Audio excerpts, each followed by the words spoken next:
Están los de exportación para elaboración, transformación o reparación en programas de maquila de exportación. También para retornar al país en el mismo estado. Y tenemos depósito fiscal, tránsitos interno e internacional y elaboración, transformación o reparación en recinto fiscalizado. Y el último, recinto fiscalizado estratégico. Dentro de estos 6 regímenes aduaneros, uno de los más utilizados hoy en día es el régimen de importación temporal, el cual, de acuerdo con Jorge Whitaker, la importación temporal consiste en la entrada al país de mercancías para permanecer en México o en territorio nacional por tiempo limitado y con una finalidad específica. Bien, en el caso de la metodología, en el capítulo 3, los tipos de investigación que se utilizaron para este proyecto de investigación fue descriptiva, no experimental, porque pues, básicamente descriptiva a profundidad, se describieron cada uno de las variables, no experimental, porque no estamos manipulando variables,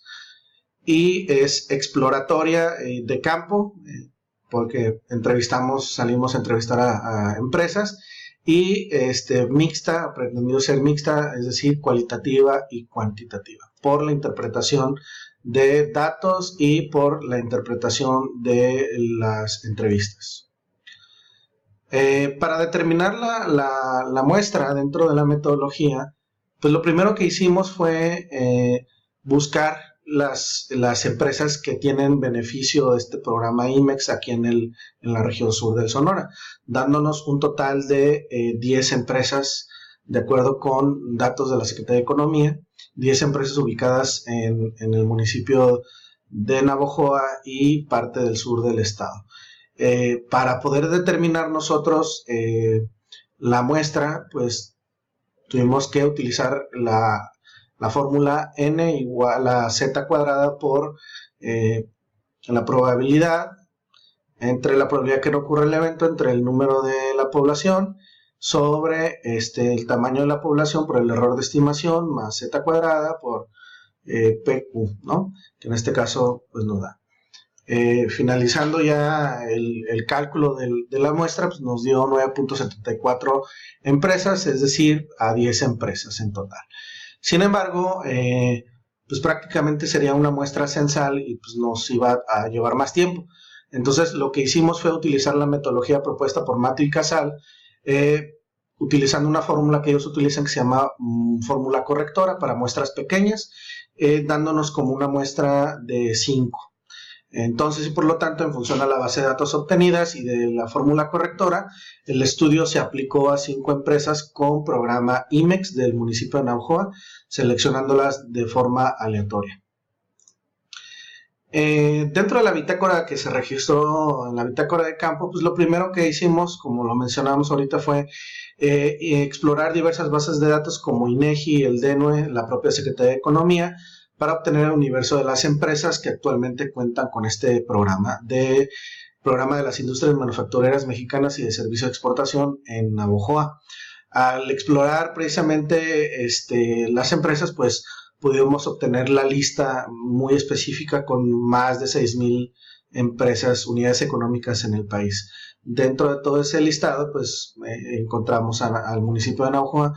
con 10 empresas que están registrados ese tipo de programas. Después determinamos la muestra para el estudio en función de las fórmulas estadísticas y en relación a los autores Aguilar, Matthew y Casal. Se investigó, por otra parte, la ubicación geográfica y los contactos de las 10 empresas para de ahí seleccionar de forma aleatoria las 5 a entrevistar. Utilizamos el sistema de Google Maps para buscar con mayor precisión la ubicación geográfica de estas empresas y poder ir, en su caso, de manera personal o vía telefónica o vía correo electrónico. Ya en la entrevista, para recopilar la información, se programó vía telefónica una entrevista el 17 de mayo a las 21 horas, hora local de Sonora, Sin embargo, por razones de ocupación del entrevistado, pues no pudo asistir, pero le mandamos la encuesta, una encuesta que diseñamos, y pues fue la que nos contestó, y así sucesivamente con todas las empresas que entrevistamos. Dentro del capítulo 4, los resultados, pues directamente para la recopilación de la información, el instrumento que nosotros diseñamos a partir de la variable independiente, las reformas jurídicas en materia fiscal y aduanera, así como de la variable dependiente para la toma de decisiones, se diseñó utilizando la escala de Likert, elaborando ítems o preguntas acordes a las variables descritas en una escala del 1 al 5 y de grados de acuerdo a desacuerdo. El objetivo fue agrupar numéricamente los datos que se expresan de forma verbal para poder luego operar con ellos, ¿no? Como si se tratara de datos cuantitativos para poder analizarlos correctamente de acuerdo con Mahler. Entonces, nosotros estructuramos así los resultados, se los presento. Como variable independiente la identificamos con la letra X, X1, las reformas jurídicas en materia fiscal y aduanera,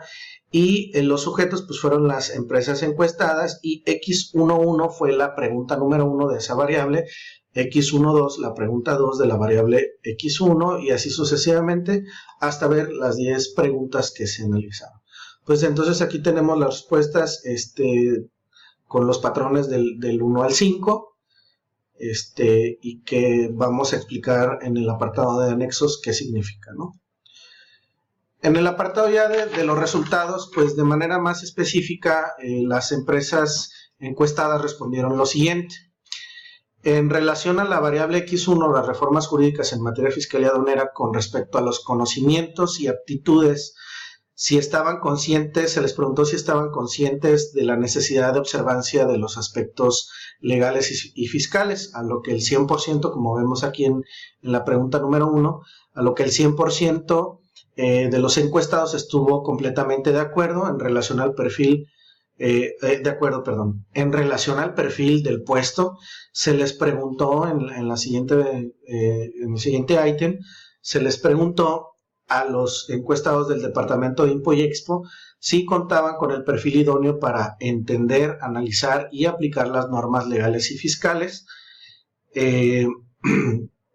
a lo que el 40% comentó estar de acuerdo, mientras que el 60% está completamente de acuerdo. Es decir, el 40% cuenta con perfiles como negocios internacionales o administración o contabilidad, algo afín al área económico-administrativas, mientras que el 60% su perfil profesional está enfocado directamente al comercio internacional y a las aduanas. En el caso de la pregunta 3, en cuanto al nivel de conocimientos y a la capacitación constante, el 100% estuvo de acuerdo, completamente de acuerdo. Comentaron que siempre están en constante capacitación, pues es necesario por el tipo de actividades que se realizan en ese departamento, y siempre buscan capacitarse por los cambios. En relación al programa IMEX, también el 100% de las conoce el significado y el propósito del programa, así como están siempre al pendiente de los cambios de las disposiciones, sobre todo a nivel de reglas generales en materia de comercio exterior, que emite la propia Secretaría de Economía. Sin embargo, respecto a si están de acuerdo o no a los cambios constantes que se hacen para que funcione el programa IMEX, los encuestados comentaron aquí en el ítem 7, comentaron en un 20% que les es indiferente ante la posición a favor o en contra de las reformas, es decir, que a ellos no les interesa o no les afecta, mientras que otro 20% y el 60% restante comentaron estar de acuerdo y completamente de acuerdo respectivamente, pues consideran que estas reformas hacen más seguro para todos los involucrados las importaciones temporales de sus mercancías para su industria. Finalmente, por otro lado, el 100% de las empresas comentaron estar completamente de acuerdo con seguir obteniendo los beneficios que el programa IMEX ofrece a sus empresas de la industria de la transformación, y que a su vez el gobierno federal siga implementando estos beneficios, ya que hacen que la industria sea más competitiva. Finalmente, y como preguntas abiertas y de opinión más de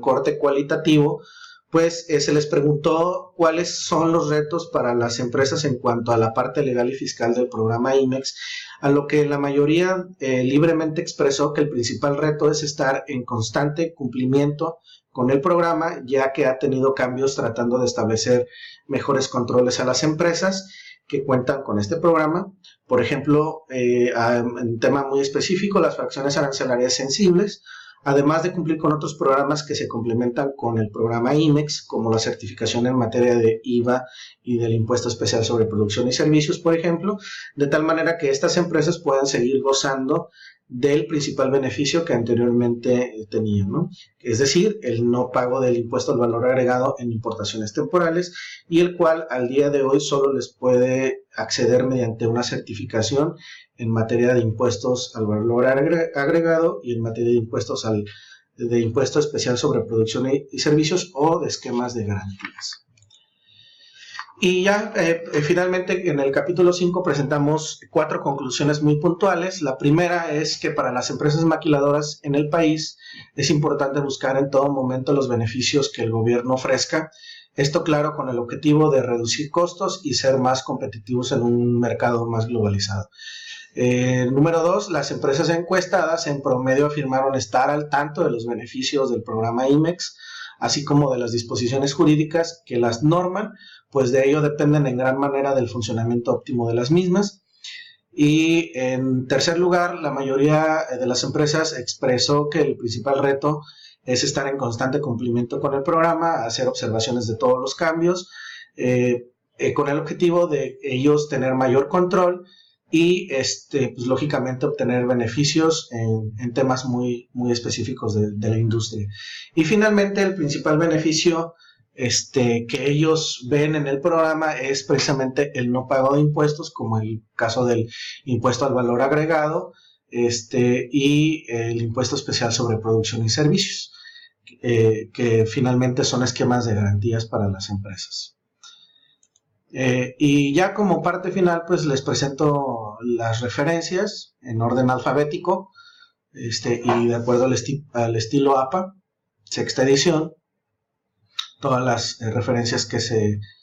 se consultaron. Y en anexos, pues fue el diseño del instrumento en escala de Likert del 1 al 5, y dándoles a entender a las empresas que del 1 al 5, pues el 1 siendo completamente de acuerdo y el 5 completamente en desacuerdo, perdón, el 1, y el 5 completamente de acuerdo, y así cada una de las escalas del nivel de respuesta que pudieron dar. Y pues la pregunta 9, que fue la pregunta libre que ellos contestaron, y comentarios adicionales, todas las empresas no hicieron comentarios adicionales. Pues muchas gracias por su atención, espero les haya gustado, y pues eso es todo por mi parte. Muchas gracias.